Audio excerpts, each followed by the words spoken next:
Hello दोस्तों, welcome back to my YouTube channel. आज हम लोग माइक्रोबायोलॉजी के कुछ इम्पॉर्टेंट टर्मिनोलॉजीज़ के बारे में डिस्कस करेंगे जो कि आपको फर्दर चैप्टर में हेल्प करेगा। तो सबसे पहले देखते हैं माइक्रो ऑर्गेनिज्म क्या होता है।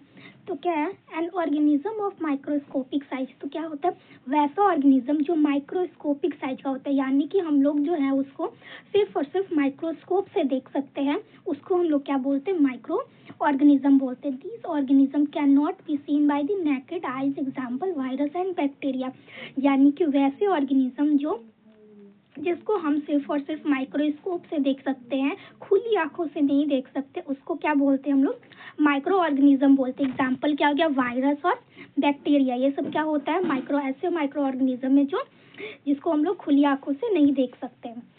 सेकेंड क्या आता है हमारा, pathogen. Any type of micro organism that can cause infection और डिजीज। यानी कि वैसा माइक्रो ऑर्गेनिज्म जो कि एक ह्यूमन में, प्लांट में या फिर एनिमल में क्या कर सकता है, डिजीज कॉज कर सकता है, उसको हम लोग क्या बोलते हैं, पैथोजन बोलते हैं। ठीक है, सारे जो भी, जैसे कि कुछ किसी को HIV हुआ, ठीक है, तो उसका क्या होता है, पैथोजन होता है। मतलब जितने भी बीमारी होते हैं उसका क्या होता है, एक पैथोजन होता है। वो क्या होता है कि ये किसी भी ह्यूमन के बॉडी में या फिर एनिमल के बॉडी में उस डिजीज को क्या करेगा, ट्रांसफर करेगा, कॉज करेगा। ठीक है, अब आता है एंटी सीरम। एंटी सीरम क्या होता है, blood serum that contain antibodies. यानी कि वैसा ब्लड सीरम जिसमें क्या हो, एंटीबॉडीज हो। अब ब्लड सीरम क्या होता है, तो ब्लड सीरम हम लोग उसको बोलते हैं जब ब्लड में से क्लॉटिंग फैक्टर और ब्लड सेल्स को हटा देते तो वो क्या बन जाता है, ब्लड सीरम। क्या बोला मैंने, ब्लड में से पहला आपने ब्लड लिया, ठीक है, ब्लड में से क्लॉटिंग फैक्टर जो होते हैं और plus blood cell, RBC, WBC, platelet, ये सब जो होते हैं, ये सबको अगर हम लोग हटा देते तो वो क्या बन जाता है, ब्लड सीरम। तो वही बोल रहा है कि वो ब्लड सीरम जिसमें एंटीबॉडीज कंटेन होता है उसको हम लोग क्या बोलते हैं, एंटी सीरम बोलते हैं। ठीक है, अब क्या है, asepsis, a condition without infection. तो क्या बोलेंगे कि एसेप्सिस मतलब क्या होता है, ऐसा कंडीशन जिसमें कोई भी इन्फेक्शन नहीं हो। ठीक है, उसको क्या बोलते हैं हम लोग, एसेप्सिस बोलते हैं। सेकेंड क्या हमारा, डिजीज। डिजीज क्या है, a disease is a condition that deteriorate the normal functioning of the cells, tissue, organ that are characterized by the sign and symptom. ठीक है, तो एक डिजीज जो है वो एक ऐसा कंडीशन है जो कि क्या करता है, नॉर्मल फंक्शन, सेल्स, टिश्यू और ऑर्गन के नॉर्मल फंक्शन को क्या करता है, डेटेरियोरेट करता है, यानी कि खराब करता है, धीरे धीरे उसको क्या करता है, गिराता है। यानी जो हमारा नॉर्मल टिश्यू है, सेल्स है, ऑर्गन है, जो वर्क कर रहा है उसको क्या करता है, धीरे धीरे उसका जो वर्किंग कैपेसिटी है उसको खराब कर देता है। और उसी की वजह से क्या होता है, हमारा साइन एंड सिम्टम्स डेवलप होता है। उसी को हम लोग क्या बोलते हैं, डिजीज बोलेंगे। बैक्टीरियमिया क्या है, presence of bacteria in the blood. यानी कि जब ब्लड में बैक्टीरिया पाया जाएगा, बैक्टीरिया का कंसंट्रेशन रहेगा तो उसको हम लोग क्या बोलेंगे, बैक्टीरियमिया। यानी कि ब्लड विथ बैक्टीरिया, यानी ब्लड में क्या है, बैक्टीरिया पाया जा रहा है। होस्ट क्या है, the term host mainly refer to a living organism that act as a harbour for invading pathogens organism. तो होस्ट क्या है, होस्ट एक मेनली एक लिविंग ऑर्गेनिज्म के लिए बोला जाता है जो कि क्या करता है, पैथोजन ऑर्गेनिज्म को अपने अंदर कंटेन करके रखता है। यानी कि देखो सबका क्या होता है, सबका अपना अपना, जैसे HIV का होस्ट कौन है, ह्यूमन है। ठीक है, तो इस तरह से क्या होता है कि माइक्रो ऑर्गेनिज्म होता है जिसके अंदर क्या होता है कि वो जो पैथोजन होता है वो रहता है, इन्वेड करके रहता है उस माइक्रो ऑर्गेनिज्म के अंदर। ठीक है, मतलब उस ऑर्गेनिज्म के अंदर, उसी को हम लोग क्या बोलते हैं, होस्ट बोलते हैं। एंटीबॉडी क्या है, a substance produce in an organism due to presence of an antigen characterized by reacting specifically with antigen. तो क्या बोला जा रहा है, एंटीजन एक ऐसा सब्सटेंस है जो कि ऑर्गेनिज्म में प्रेजेंट होता है। ठीक है, क्या एक किसी भी ऑर्गेनिज्म में प्रेजेंट होगा, किसकी वजह से, एंटीजन की वजह से। यानी कि जब हमारे बॉडी में फॉरेन एंटीजन इंटर करेगा तो क्या करेगा कि हमारा जो बॉडी है वो उस एंटीजन के खिलाफ क्या बनाएगा, एंटीबॉडी बनाएगा। और वो जो है वो एंटीजन और एंटीबॉडी क्या करेगा, रिएक्ट करेगा। तो वही बोल रहा है कि एक एंटीबॉडी क्या एक सब्सटेंस है जो कि ऑर्गेनिज्म में प्रोड्यूस होता है, कब, due to presence of antigen. जब एंटीजन हमारे बॉडी में इंटर करता है तब जाके क्या होता है, एंटीबॉडी बनता है और फिर उसके बाद क्या होता है, एंटीजन और एंटीबॉडी का रिएक्शन होता है। अब है क्या एरोब्स। एरोब्स क्या है? An organism that grow in presence of oxygen, यानी कि वैसा ऑर्गेनिज्म जो सिर्फ और सिर्फ क्या है प्रेजेंस ऑफ ऑक्सीजन, यानी कि जब ऑक्सीजन प्रेजेंट है एटमॉस्फेयर में तभी ग्रो कर पाएगा, नहीं तो नहीं कर पाएगा। क्या एनारोब्स। एनारोब्स में क्या है? वैसा ऑर्गेनिज्म जो कि ऑक्सीजन में ग्रो नहीं कर पाता है, ठीक है, ऑक्सीजन उसको मिलेगा तो हो सकता है उसका डेथ हो जाए, उसको हम लोग क्या बोलेंगे? एनारोब्स बोलेंगे। नेक्स्ट है antiseptic, a chemical substance which prevent the growth of bacteria, ठीक है। क्या करता है एंटीसेप्टिक? क्या करता है? ग्रोथ को प्रिवेंट करता है, किसी भी बैक्टीरिया को मारता नहीं है, मारने का काम नहीं है इसका, ये क्या करेगा? बस ग्रोथ को क्या करेगा? जो ग्रोथ हो रहा होगा फिर बैक्टीरिया का उसको खत्म कर देगा, वो उसको ग्रो नहीं होने देगा, ठीक है।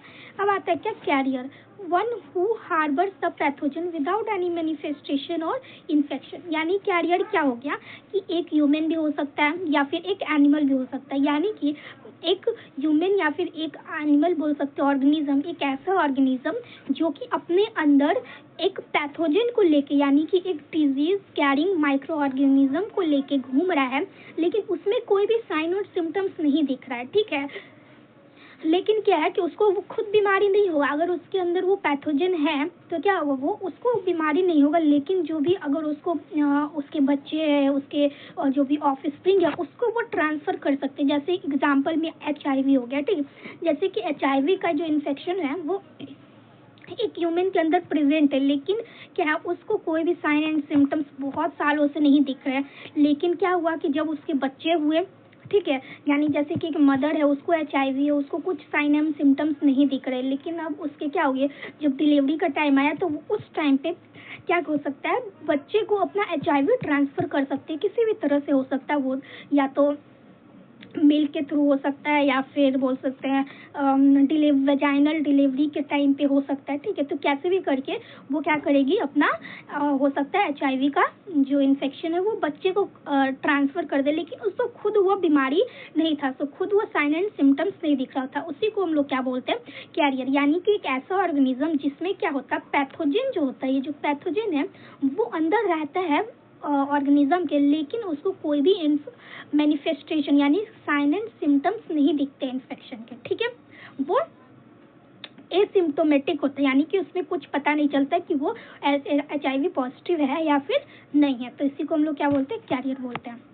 अब देखते हैं हम लोग toxoid is a toxin that has been treated in such a manner that its toxic property are destroyed but the antigenic properties remain the same, ठीक है। तो क्या बोला जा रहा है कि जो टॉक्सोइड क्या है? एक टॉक्सिन है, ठीक है। ये कहाँ से निकाला जाता है? बैक्टीरिया से ही निकाला जाता है, और इसको जो है इस मैनर में लैब में प्रिपेयर किया जाता है कि इसका जो टॉक्सिक प्रॉपर्टी होता है टॉक्सोइड का वो ख़त्म हो जाता है, ह्यूमन के लिए कुछ भी बोल सकते हैं नुकसान नहीं पहुंचाता है इसको, ठीक है।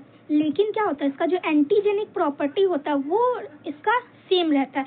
देखो इसका जो टॉक्सिन होता है उसको ख़त्म कर दिया जाता है ताकि ह्यूमन में क्या हो, कुछ भी नुकसान नहीं पहुंचाए, लेकिन इसका जो एंटीजेनिक प्रॉपर्टी है वो रहता है। एंटीजेनिक प्रॉपर्टी को इसलिए छोड़ा जाता है ताकि जब टॉक्सोइड हमारे बॉडी में जाता है तो क्या करेगा, जब एंटीजन रहेगा तभी तो उसके खिलाफ एंटीबॉडी बनाएगा ना। ये क्या एक वैक्सीन का प्रकार है टॉक्सोइड, ठीक है। अगर आपको पता होगा, आप लोगों ने पढ़ा होगा, तो ये क्या है? एक वैक्सीन का ही टाइप है। तो क्या होता है जब वैक्सीन देते हैं हम लोग तो क्या बनाता है? उसके खिलाफ एंटीबॉडी बनाते हैं। इसी वजह से इसमें एंटीजेनिक प्रॉपर्टी रहने दिया जाता है कि जब इसको बॉडी में हम लोग इंटर करेंगे तो क्या होगा कि इसका जो एंटीजेनिक प्रॉपर्टी उसकी वजह से हमारे बॉडी में एंटीजेनिक प्रॉपर्टी है, उसकी वजह से हमारे बॉडी में एंटीबॉडी का फॉर्मेशन होगा, ठीक है। इसका एग्जांपल क्या हो गया? TT और डिप्थीरिया, यानी कि ये क्या हो गया, इसका जब भैया हम लोग इंजेक्शन लेते हैं तो क्या हो, इसके खिलाफ एंटीबॉडी बनता है, लेकिन टॉक्सोइड से हम लोगों को कुछ भी नुकसान नहीं पहुंचाता है क्योंकि इसका जो टॉक्सिन होता है इसको ख़त्म कर दिया जाता है, ठीक है। अब देखते हैं हम लोग पेस्चराइजेशन क्या होता है। The process of heating a liquid or food beverage to control temperature to enhance the quality and destroy the harmful microorganism, ठीक है। तो पेस्चराइजेशन तो पता होगा आप लोगों को कि एक स्पेसिफिक टेम्परेचर पे किसी चीज़ को, फूड को, लिक्विड को, किसी भी चीज़ को क्या किया जाता है, बॉईल किया जाता है, बहुत ज़्यादा हीट किया जाता है ताकि उसका जो माइक्रो ऑर्गेनिज्म है, हार्मफुल माइक्रो ऑर्गेनिज्म है, वो क्या हो, ख़त्म हो जाए, डिस्ट्रॉय हो जाए। उसी को हम लोग क्या बोलेंगे, पेस्चराइजेशन बोलेंगे। नोजोकोमियल इन्फेक्शन क्या होता है, the infection acquired from the hospital, यानी कि वैसा इन्फेक्शन जो कि पेशेंट को हॉस्पिटल में हुआ हो, ठीक है, मतलब कि हॉस्पिटल में एडमिट होने के बाद हुआ, उसको हम लोग क्या बोलते हैं, नोजोकोमियल इन्फेक्शन। यानी कि जब वो एडमिट हो रहा था तब उसको वैसा कुछ भी इन्फेक्शन नहीं था, लेकिन एडमिट होने के बाद उसको वो इन्फेक्शन हो गया, तो क्या बोलेंगे उसको, nosocomial infection. Droplet infection, the transmission of infection via minute particle of sputum that has been disseminated into air by sneezing, coughing and talking.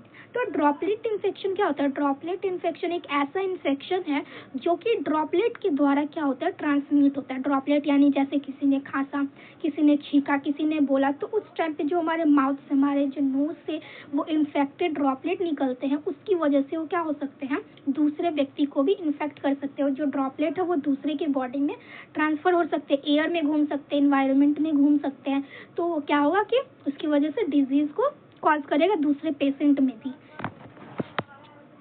अब हमारा क्या, कल्चर। कल्चर क्या है, ग्रोथ ऑफ माइक्रो ऑर्गेनिज्म और न्यूट्रिएंट मीडियम आर्टिफिशियली। यानी कि culture मतलब क्या होता है, हम किसी भी माइक्रो ऑर्गेनिज्म को आर्टिफिशियली किसी भी मीडियम पे उगाना, उसको हम लोग क्या बोलेंगे, कल्चर। ठीक है, सिंपल सा है कि किसी भी माइक्रो ऑर्गेनिज्म को हम लोग किसी भी मीडियम में क्या करवा रहे हैं, ग्रो करवा रहे हैं, तो उसको हम लोग कल्चर बोलते हैं। बैक्टीरिसाइड्स, एजेंट विच किल बैक्टीरिया, यानी कि बैक्टीरिसाइड उसको बोलते हैं जो कि बैक्टीरिया को किल करता है। और एंटीसेप्टिक क्या, किसको बोलते हैं, एंटीसेप्टिक उसको बोलते हैं जो ग्रोथ को रोकता है। लेकिन बैक्टीरिसाइड जो क्या होता है, वो किल कर देता है सीधे बैक्टीरिया को। कैप्सूल क्या होता है, involve surrounding the cell wall of the certain microorganism. यानी क्या होता है कि कुछ कुछ जो माइक्रो ऑर्गेनिज्म होते हैं, जैसे कि आप लोगों ने बैक्टीरिया में पढ़ा होगा कि बैक्टीरिया का जो सबसे ऊपर वाला सेल वॉल के ऊपर वाला जो कवरिंग होता है, उसको हम लोग क्या बोलते हैं, कैप्सूल बोलते हैं। ठीक है, वो क्या होता है, बहुत ज़्यादा हार्ड होता है और बैक्टीरिया को ऑस्मोटिक लाइसिस करने से बचाता है, यानी कि फटने से बचाता है। ठीक है, तो ये समझ में आया होगा आप लोगों को।